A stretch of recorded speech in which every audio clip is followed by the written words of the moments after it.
build the load up within the wagon. The wagon itself has the sides which are tapered, slightly tapered, and that again is a method of actually helping contain the crop within the wagon. If it was just a simple flatbed with no sides on it, no ends on it or anything like that, then of course there's a big danger of the crop actually falling off. So that's a very, very simple description of the wagon. Now attached to the wagon is a very interesting piece of equipment here. And this is a Bamford hay loader, Bamford being the company that produced it. It's chain driven from both of the land wheels, that's the big wheels at the back, which provides the power for the cranks that operate the rake arms. So you see those rake arms, they're going up and down. They're a series of bars carrying the tines and are given a reciprocating motion by the cranks, moving the crop up in a series of stages. As one group of tines disengages, another takes over. So that's the book description. As they go along, you can see those arms which are going up and down. At ground level, they have a spring tine or spring teeth, and those teeth actually engage with the crop, and by reciprocating, in other words, by those arms going up and down, they don't all go up and down in uniform. As you can see, they go up in pairs. As they go up and down, with the teeth underneath those arms, they're lifting the crop up, drops over the front onto our wagon. Now on our wagon there would certainly be one, there may be two of our farming workers, and they're up there, and what are they doing? They're actually loading our wagon. So it doesn't just fall willy-nilly onto our wagon and nothing happens to it. It needs to be loaded carefully, because by doing that you can get more on it, and also it is more stable. Now when we've got our wagon full of our crop, we don't need to take the loader all the way back to the farm, because we'll probably need it for the next load. So you just disengage it from the rear axle of the wagon. And as you go around, you can see that it's attached to the wagon axle at the back. So again, very simple, but a very effective piece of equipment. Now we're actually moving our thoughts now across more from the haymaking type of thing to our corn crops. Now into the ring now, we have our Bamford Reaper. David Joseph has returned with his Bergerons. They're in just now with a mower. Now we have the Bamford Reaper. This cuts corn.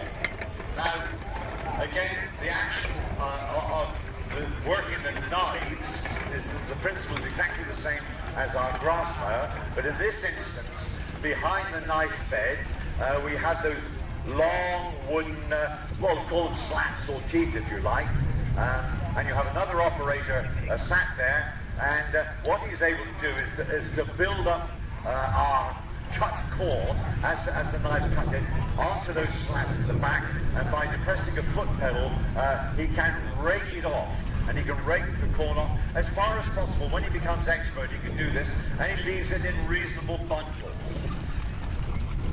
So it's long before the bundling mechanism, which I'll show you later. So he's leaving the corn, it's being cut, it's all loose, but by that raking method, they actually keep it in bundles. And what happens then? Well, the women and the children of those days, they would be very, very important to haymaking and harvesting times. They would come into the field, they would gather up corn which is left in reasonable bundles, they would find it up, and they would tie it up. They would tie it up, and they would scoop the bundles. They would make them into little pyramids, if you like, around the field. And there'd be 4 or 5 of these stooks in the field. How do they tie? They don't have string, or they don't have wire. They didn't have it in those days. So they would, in fact, they would grab hold of some of the long lengths of straw, and they would twine it up, and they would tie up our stooks, our bundles, with that corn.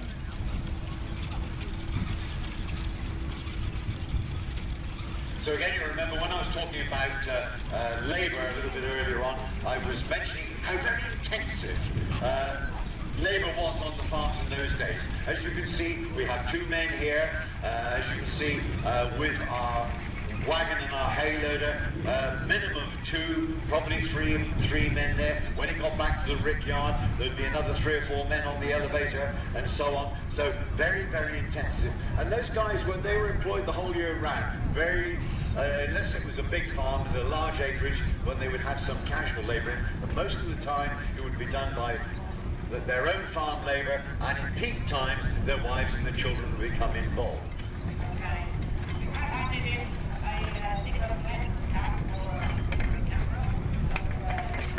Wheel driven, remember?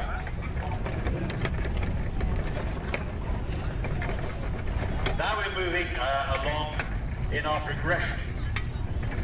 We're moving on to a more advanced stage of actually harvesting our corn crop.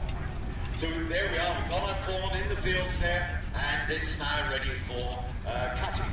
So we have Riley Hiscock here with his 3 Suffolk punches, Nevada and starts here at Florin, and they're hedged into a Sunshine binder. Sunshine binder. Now the Sunshine binder was imported from Australia in 1944, hence the word sunshine coming from the area of sunshine.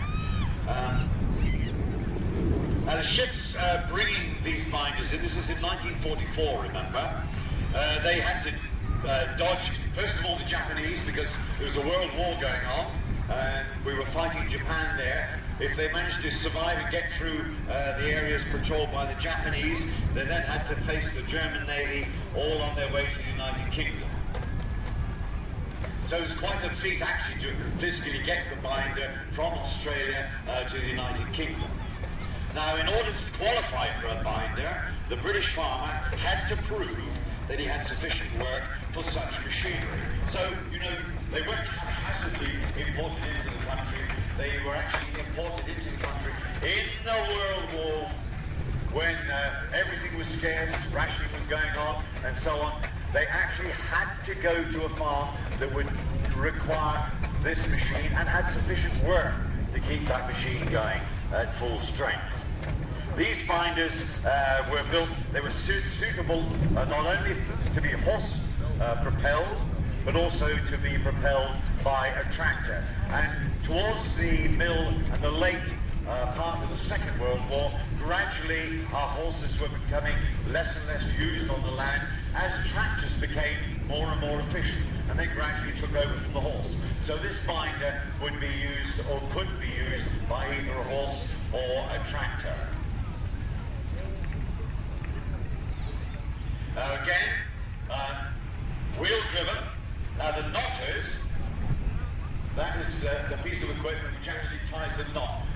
Let's go back a bit, shall we? We're actually cutting the crop. The same principle applies with the knives. We're reciprocating backwards and forwards. The crop is pushed over the knives. It drops onto that flat bed where you can see is the canvas belt. That canvas belt lifts the corn up onto the other canvas belt, which is sloped underneath Randall's feet, and it drops it into a machine which bundles it up and then ties it up in a knot.